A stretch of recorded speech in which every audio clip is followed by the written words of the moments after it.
May isang Duterte kasi mga kotsero na mukhang gustong sumunod sa yapak ng kanyang ama. Gustong sumunod sa yapak ng kanyang ama. But not in a good way. Not in a good way. Mukhang gusto niyang i-revive ang Davao Death Squad. Ba't naman ganon, Mayor? Bakit naman ganon, Mayor? Ba't naman? Sa dinami-dami ng susundan mo, yun pa. Kaya nga na-ICC yung tatay mo eh. Dahil ganyan eh. Bakit? Ano ba yung balita? Ito kasi yung balita. Mayor Baste Duterte nag-declare ng war on drugs sa Davao City. Ayan na, sinasabi natin. Kung anong puno, siyang bunga. Yan ang habang sinasabi natin eh. Nagdeklara si Mayor Sebastian Baste Duterte ng war on drugs sa Davao City dahil umano sa muling pagtaas ng kaso ng illegal na droga sa syudad. Talaga? Sa lugar niyo talaga? Sabi niya, inanunsyo ito ng alkalde sa isinagawang change of command sa Davao City Police office nitong Biyernes, March 22. I hereby declare that the city is at war against drugs. Okay, di ko na naiintindihan yan. If you're selling drugs sa mga bata, sa mga breadwinner sa pamilya, hindi ko na naiintindihan yan. So this will be your chance to get out of the city. So marami akong hindi naiintindihan. So kinailangan ko ng tulong ni Google Translate. Asan na si Google Translate ko? My God, I hate drugs. Ito yung sinabi niya. I hereby declare that this city is at war against drugs. That means, let's be patient. Give yourself time to get out of here if you sell drugs. Okay. So, mag-iintay daw sila. Lumayas na kayo dito kung magdodroga kayo. Nagbibenta pala ng droga. If you are selling drugs to children, to the breadwinners of the family, and anyone else there, get out now. We are fed up. We don't want things like that here. So this will be your chance to get out of the city. Ay, ganun. Kotsero. Oo. Naalala ko, ganito rin yung style ni Digong dati. Ganun din yung style ni Digong dati. Ganto. Oo. Tapos, mga kotsero, etong si Digong, alam naman natin kung ilan na napatay niya dyan sa Davao. Higit 1,000. Higit 1,000 yung napatay niya dyan, guys. Oo. So, ganito rin yung style ng tatay sa Davao Death Squad. Di ba inamin naman niya yun na binigyan daw niya ng pagkakataon yung mga drug pusher na umalis? Bibigyan ko kayo ng deadline. Umalis kayo dito sa Davao. Pag naabutan kayo ng ganitong deadline, kinabukasan, papatayin namin kayong lahat. Pero bago natin puntahan yan, as usual, tayo ay magsha-shoutout muna sa mga ibig natin sa Sendwave! Kung kayo ay nasa US, UK, Canada, Italy, France, Spain, Ireland, and Belgium, ay pwede na ay magpadala na inyong mga remittances sa Pilipinas nang walang remittance fees. Gamit po ang Sendwave. Gagawin nyo lang, i-download na Sendwave app, gawak na account, ilagay nyo yung bank account details nyo sa Sendwave at pwede na ay magpadala sa GCash, sa mga pawn shop at iba't ibang mga bangko sa Pilipinas. At kapag kayo ay gumamit ng aking promo code, nakikita nyo yan, Coach Jarrett, ayan sa inyong unang padala ay makakuha kayo ng dagdag na $20 na pwede nyo rin ipadala sa inyong mga minamahal sa buhay. Kaya yan mga kotsero, gamitin na si Sendwave for all of your remittance needs. Ayan, una nang nagdeklara ng war on drugs si dating Pangulong Duterte sa Davao City nung siya ang alkalde sa syudad, maging sa buong bansa sa gitna naman ng kanyang termino bilang Pangulo. It is, I think, mga kotsero, the worst program ni Digong nung siya yung presidente. Kung may levels of kung may levels ng from the best, hindi. Meron bang best si Digong? Siguro meron naman yung build. From build being the best, and then sa pinakailalim will be the war on drugs. Dito talaga siya ito yung pinakapangit na naging programa niya. Ang nakakatawa pa dito mga kotsero, ito na yung pinakapangit, ito pa yung flagship program niya. Ibig sabihin mga kotsero, Ito talaga yung tinutukan niya. Tinutukan mo na, pangit pa rin. Tutok na tutok ka na nga dun eh. Di ba kapag tutok ka, ibig sabihin dapat gaganda siya. Kasi nakatutok ka eh. Nabibigyan mo ng attention eh. Pag isang bagay, binibigyan mo ng attention, yumayabong at lumalaki itong bagay na ito. Kung ano man yan, kahit ano yan, mapahalaman, mapamanga anak, mapatrabaho, etc. etc. Pero, ito na nga yung tinutukan mo. Ito pa yung pinakapalpak. In fact, sa sobrang kapalpakan nitong war on drugs, mga Kojero, may kaso siya sa ICC.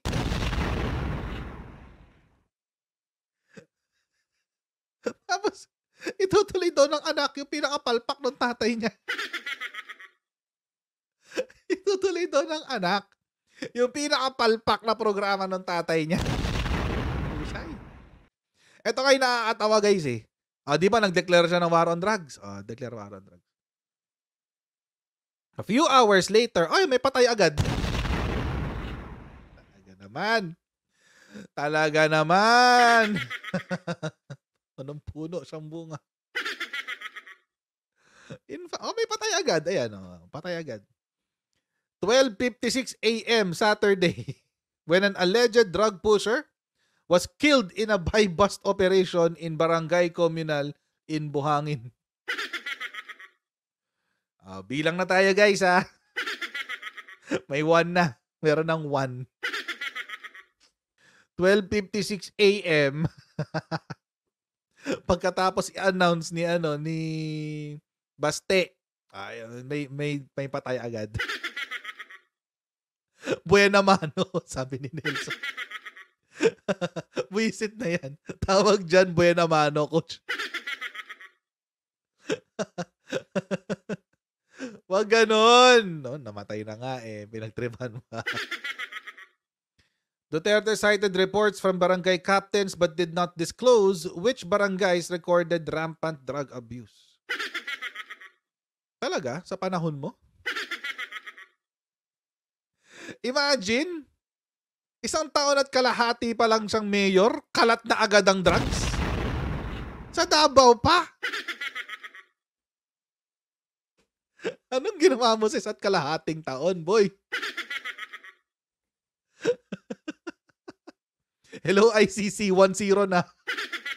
In fairness naman kay Baste, wala siyang kaso sa ICC. In fairness sa kanya. Pero mukhang may mga magbibilang na guys. 1-0. Lahat ng huli, patay. Sa lahat ng buy-bust, patay. Ouch. Anyway. Magkakaroon pa lang daw, sabi ni Sarel. Wala pa naman siya talagang kaso, pero magkakaroon pa lang. Ayan daw, sabi ni Sarel. Ayan. Magkakaroon pa lang daw. Panalo. Ayun. Martin, according to report, is a top 1 city-level drug personality of Davao City. Seized and recovered from the suspect were 110 grams of suspected shabu, worth 748,000 pesos, 50 grams of marijuana, worth 6,000 pesos, and 1 unit of 45 caliber pistol. Naka 1911 si Kuya. Loaded with 5 live ammunition. Okay.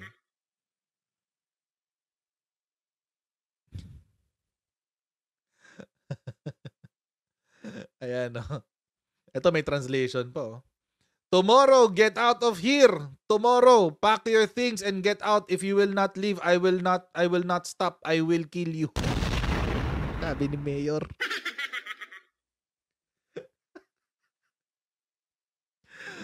Sige.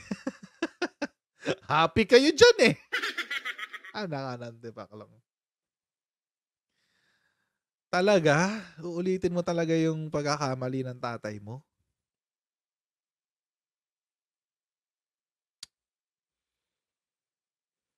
Ay. Nakakatawa na lang to. Nakakatawa na lang.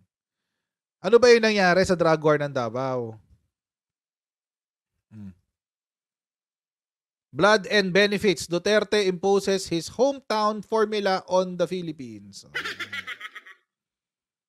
Sabi daw ni Digong, nung siya ay naging presidente, yun, December 28, 2016. No? Rodrigo Duterte has kept his word.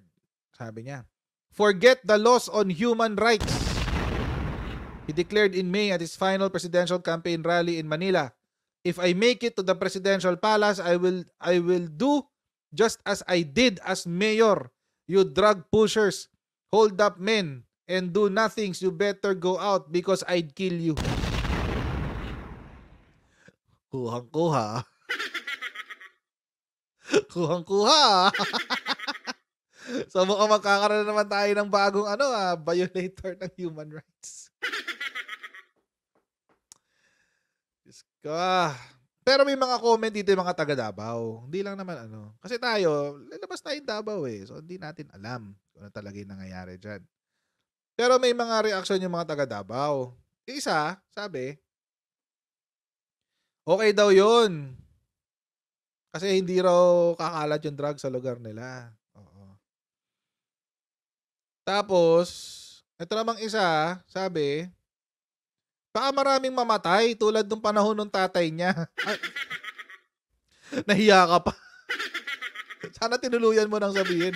Baka maraming mamatay tulad ng mayor yung tatay niya. Ilan daw yung namatay nung panahon nung mayor yung tatay niya? Diyan sa war on drugs, 1,400. 1,400 guys. Allegedly. Pero ang dami nun. Napakadami nun.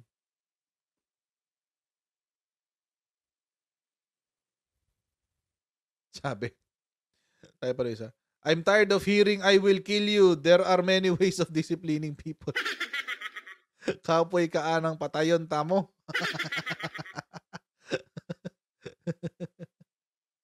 Pagod na raw siya, guys.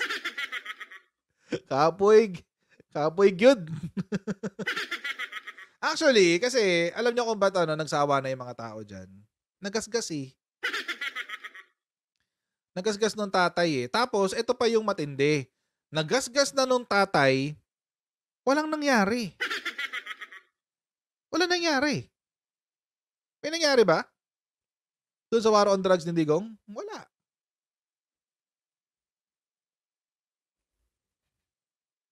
Walang nangyari doon, guys. Nawala ba ang drugs within 3 to 6 months? Hindi. Anong sinabi ni Digong? Instead of taking responsibility doon sa failure ng war on drugs, anong sinabi niya? Kasalanan to ng gobyerno ko, lahat sila pusher. I did not know that I will be going against my own government.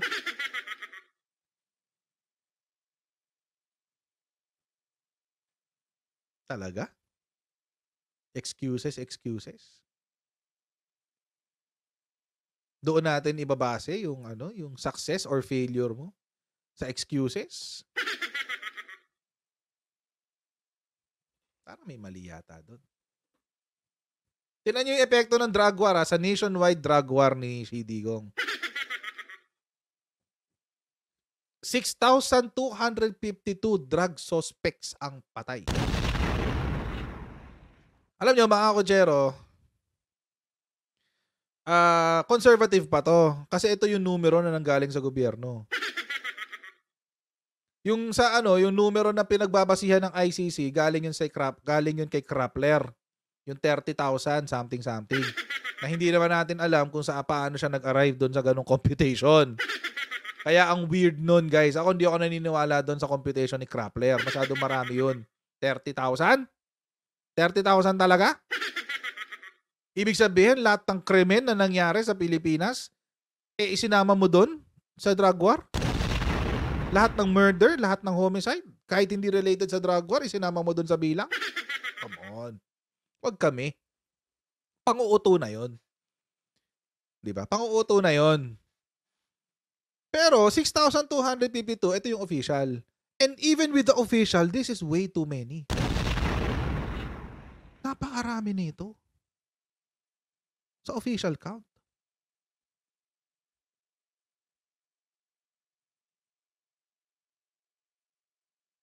6,252 drug suspects. Wala kayong binuhay para para interviewin. Wala kayong binuhay para alamin kung sino yung drug lord, kung saan binabagsak ang mga kontrabando, kung saan binabagsak ang drugs para malaman ang network, etc. Wala kayong tinira para masawata talaga ang illegal drugs from the root. Ang namatay lang naman dito yung mga low-level drug pusher. Mga pusher sa labas. Hindi naman yan umabot sa level ng drug lord. Hindi yan umabot sa level ng drug lord. Puro pusher. Kasabihin ng laban. Pero hindi natin talaga alam kung ng laban kasi testimonya yun ng pulis eh. Isa to sa mga budol ni Digong itong drug war. Budol talaga to. Ito yung failure ng if there's one failure of the Duterte administration na talagang malala, as in malalang malala, ito yung war on drugs.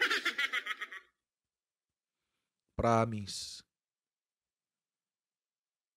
Ito war on drugs talaga. Mga kutsero, may mga patay pa nga dyan na hindi sila drug pusher eh.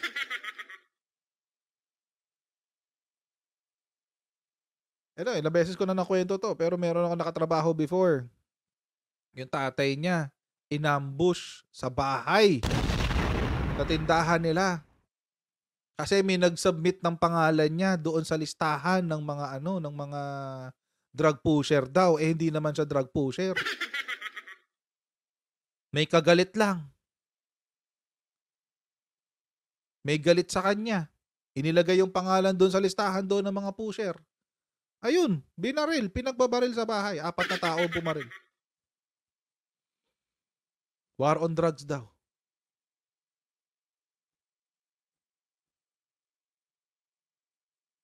Ganun na nangyari nung panahon ni Digong.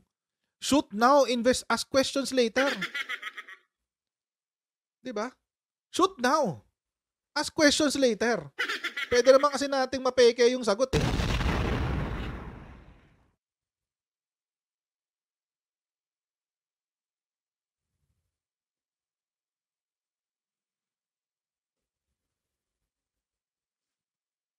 Oh. Ano nangyari? Wala. Pumatay lang siya napakaraming tao. Tapos ang excuse niya, I'm only trying to preserve the future of our country. Dahil ang droga sumisira ng pamilya. Brot. At dahil? Ang droga. Ang droga.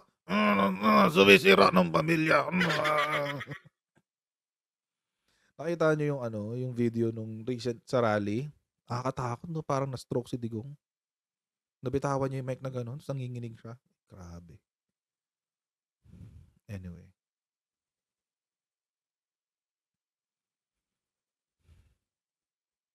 Oh, paano yun? Dami niyong pinatay. Na-convict na nga, di ba? 3? Hindi, 7 pulis ang na-convict doon kay Kian eh. 7 yun eh. 7 pulis yun eh.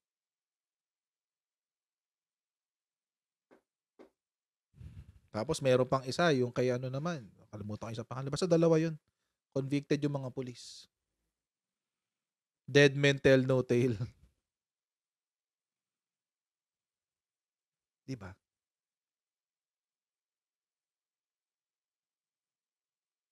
Ang pinatay lang naman nila yung mga maliliit. Yung mga malalaki nasaan? Atago.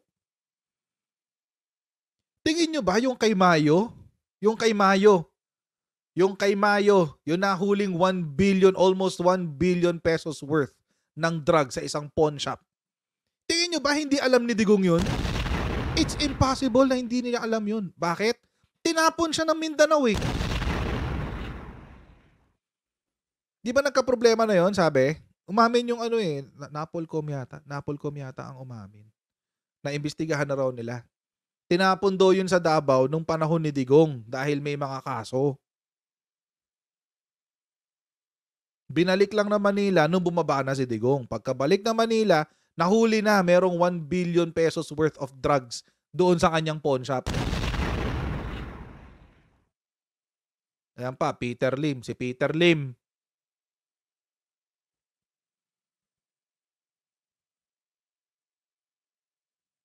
Tapos sasabihin nyo sa amin, Duterte, best president ever. Best president ever yan. Hindi pwedeng maano yan. He's the best president ever. The hell?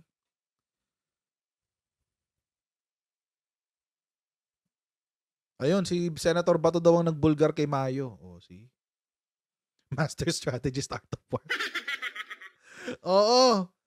Si Digong, best president ever. Master strategist, art of war. Political genius. Chess master. Mahal naming Rodrigo Roa Duterte. Lagyan. Si Rene Matanijot. Mukhang nakasave na sa ano mo yan sa notepad yung acronym na yan. Political genius, master strategist, art of war. Ano yung CMM? Ano yung CMMNP? Chess master.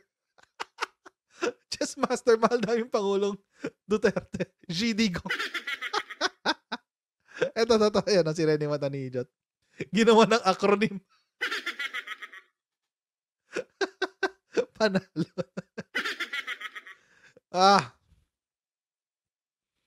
Paano? Paano nyo nasabing nag-work ang war on drugs, guys? Paano nyo nasabing nag-work ang war on drugs? Tapos gagayahin ng anak niya sa Davao City.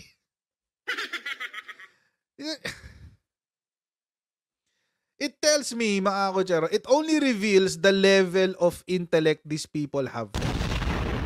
Baka sa pamilya nila, the only genius I can categorize as genius sa pamilya nila is si Digong lang. Yung genius nga niya, pumapalya pa eh. Yung genius niya na yan, pumapalya pa yan. Ito pa nakakatawa, mga kutsero. Ito.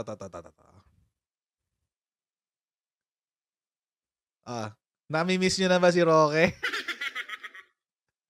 Sabi niya, no proof of Duterte's link to Davao Death Squad. Yun ang sinabi niya. Bakit niya nasabi yan? Ito kasi sinabi ni Roque. I investigated the Davao Death Squad. I concluded that while the Davao Death Squad does exist, there's no evidence linking the president to the Davao Death Squad. Oy, wow! May pag-amin. So, inamin nila na may Davao Death Squad talaga. So, totoo, yung patayang naganap sa Davao City nung Mayor si Digong. See? Ang isda talaga nahuhuli sa bibig. Ang isda talaga nahuhuli sa bibig.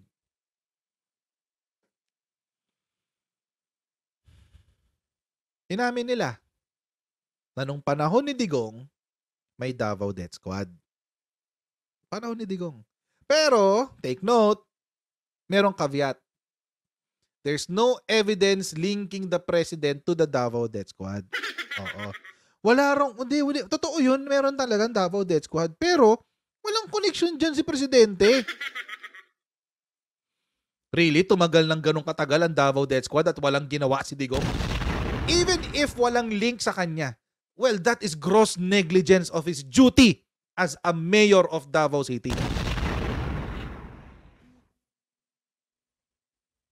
Ulitin ko, para lang tumatak sa utak ng mga Duterte Balahura supporters na posibleng manood nitong video na to.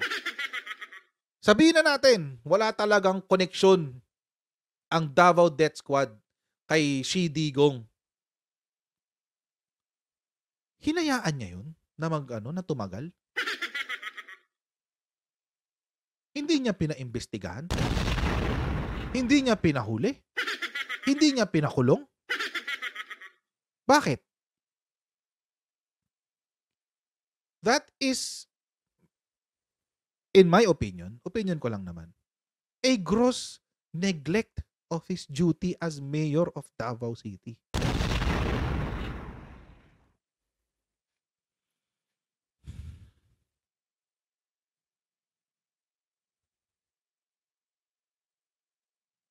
Gross neglect.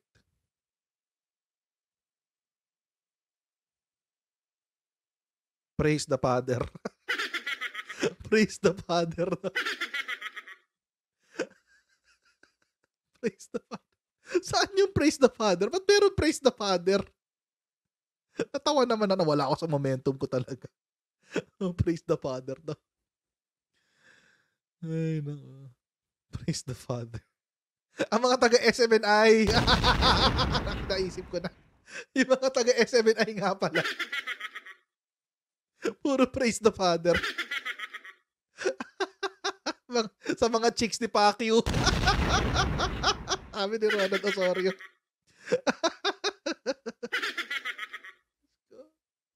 Praise the Father. Palmolive girl. Ay, nako, kayo talaga. Mga ano kayo. Ang kukulit nyo.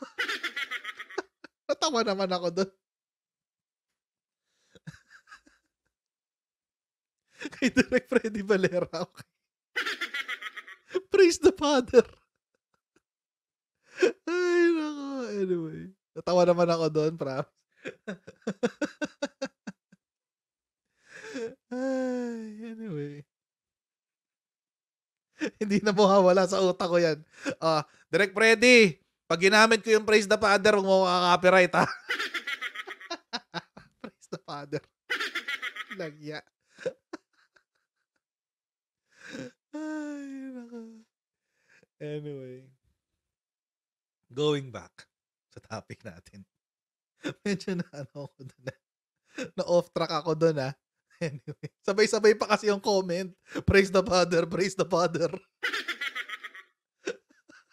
Kulat ako. Sabi ko ni praise the Father. My goodness. Ay, naka.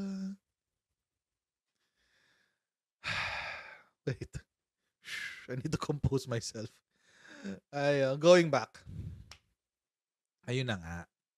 Kahit hindi nakalink kay Digong, it's a gross neglect of his duty na hindi niya pinahanap, hindi niya pinaaresto. Try niyo maghanap. Try niyo maghanap ng article na pinaimbestigahan ni Digong itong Davao Death Squad. Good luck. Good luck, may makita kayo. Good luck, may makita kayo. Promise.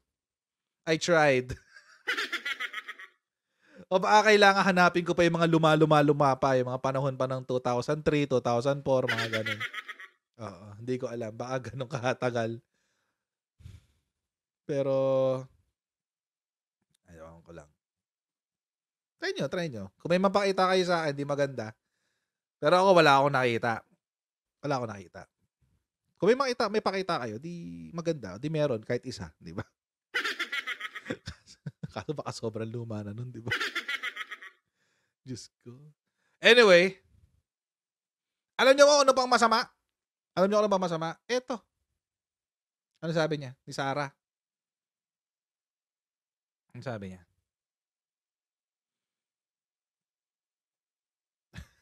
Sabi niya, tungkol sa Davao Death Squad. I don't need a death squad for things that I can do myself. Ay, grabe siya. I can do myself. Talaga? Parang as a mayor before and as a vice president, I don't think that should be coming out of your mouth. Diba? Kasi, lawyer din siya. So, dapat, she espouses what is lawful. Diba? Lawful, good morals, public order, and public policy. Dapat. Tapos sasabihin niya, hindi ko kailangan ng death squad sa mga bagay na kaya ko namang gawin mag-isa. Parang ayoko nang batikusin si Sarah. Pag may nangyari sa akin, guys, alam niyo na.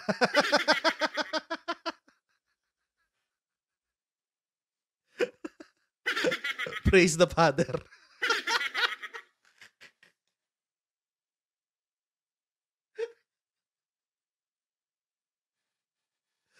Praise the Father.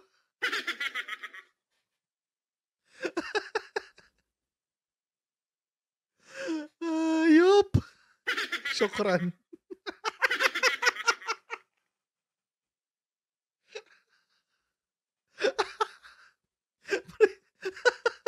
Sorry.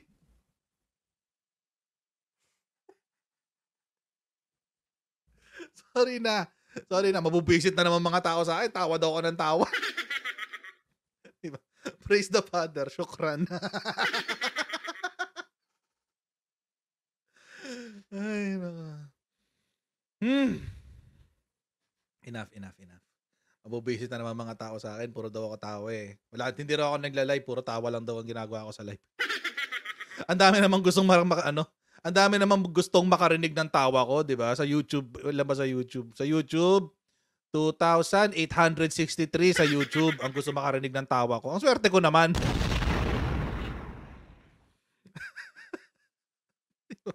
Ang swerte ko naman. Anyway, panalo yung Praise the Father. Natawa talaga ako dun. Ayun. Kaya ewan ko lang hindi ko alam kung sabi ko nga kung anong puno siyang bunga. So, 1 down, 1-0 ang standings. Bilang uli tayo bukas malamang meron uling meron dagdag. Magbibilang na uli si Krappler, si Minda News. Si Minda News, isang reference natin. Sino ba? Si Krappler, si Minda News, si Inquirer. Yung mga dilawan na si Inquirer, si Philstar, etc. Si ABS-CBN, si GMA, lahat. Magbibilangan na sila ulit. Expect nyo yung yung tawag dito, scoreboard. Lakas. 1-0. 1 dead, 0 alive. Ang ganda na scoreboard mo, no? Dead, alive. 1 dead, 0 alive. Pangit, men. Pangit ang policy mo, ang ganun. Ka na mag-mayor, boy. Ka na mag-mayor. Diyos ko. Anyway. Ang pangit, di ba? Alam nyo mga kutsero, hanggang ngayon di ako makapaniwala na majority ng Pilipino nabudol talaga nito. Hindi naman tayo ganito na happy kapag may mga namamatay. Kasi nung panahon ni Digong, happy tayo pag may patay. Happy tayo pag may nagmumura, pag namumura siya. Di ba? Di ako makapaniwalang umabot tayo sa ganung point. Siguro sa sobrang galit lang talaga natin sa mga dilawan nung panahon ni Digong. Kaya siya nakasurvive bilang presidente. Sa totoo lang. Praise the Father. Sa totoo lang. Feeling ko talaga na tayo, parang nabudol talaga tayo ng mga magaling yung PR niya. Magaling si Martin Andanar. If that's the case. Magaling si Martin Andanar. Kasi, nabola niya ang buong bansa. Na yung masama, na pagmukha niyang mabuti. Yung mabuti, na pagmukha niyang masama. Yung madumi, na pagmukha niyang malinis. Yung malinis, na pagmukha niyang madumi. Kaya siya ngayon nasa China. Kaya siya nasa China, guys.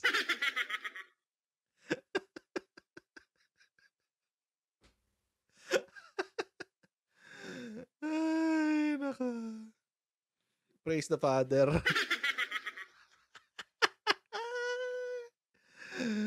Anyway.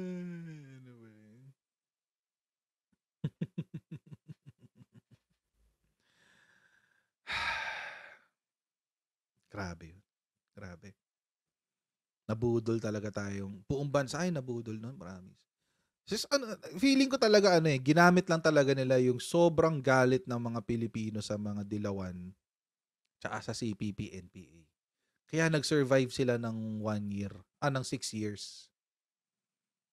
Kaya sila nag-survive ng 6 years. Itong admin ni Digong, kaya nag-survive ng 6 years to Ginamit lang talaga niya yung galit ng mga Pilipino sa mga dilawan tsaka sa CPP, NPA.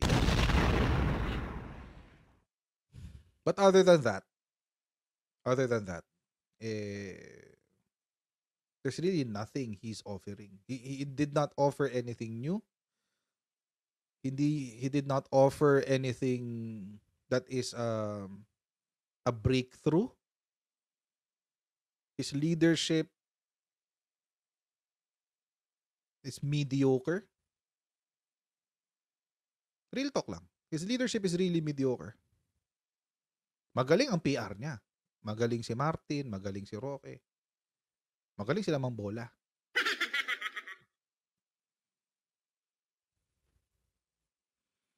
Nabola tayong lahat.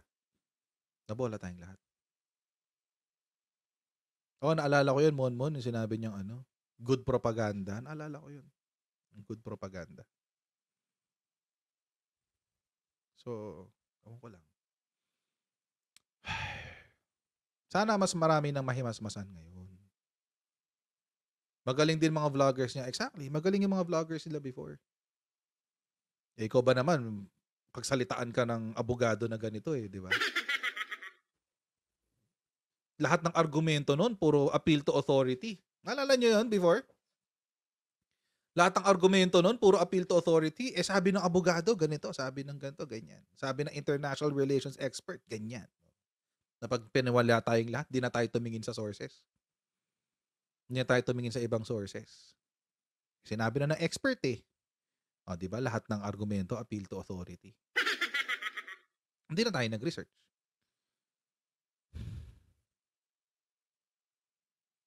Galing ng groupthink. Yun ang epekto ng groupthink, guys. But anyway. Yan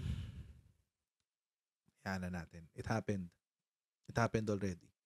At ngayon, medyo nabibisto na. Alam na natin yung diskarte. Nakita na natin yung parts of the truth. Of course, meron pang iba na hindi natin nakikita. Pero, yun.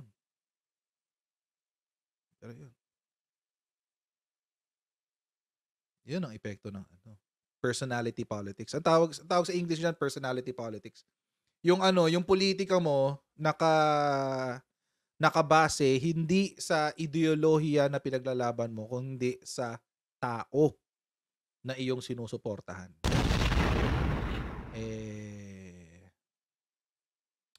Parang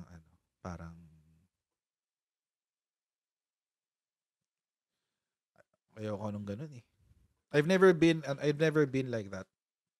Ito nga, maski kay BBM maski kay PBBM Kahit supporter ako ni PBBM kasi loyalist ako, tsaka loyalist yung family ko. Medyo hindi ako hyper.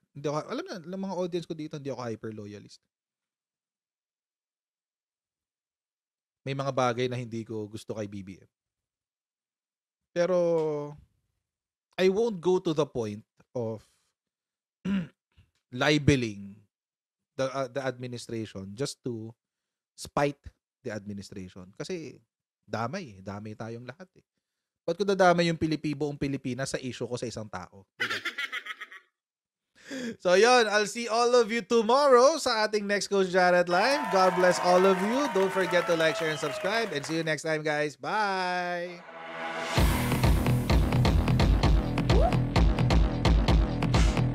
Pag ganun, huwag natin gawing tanga mga Pilipino.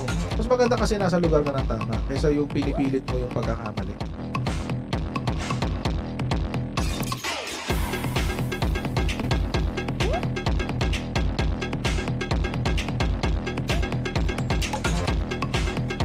Are they willing to go that far? Hindi makakalimutan ng Pilipino yan hanggat di nasasagot yan. Sino ngayon nagsasabi ng totoo?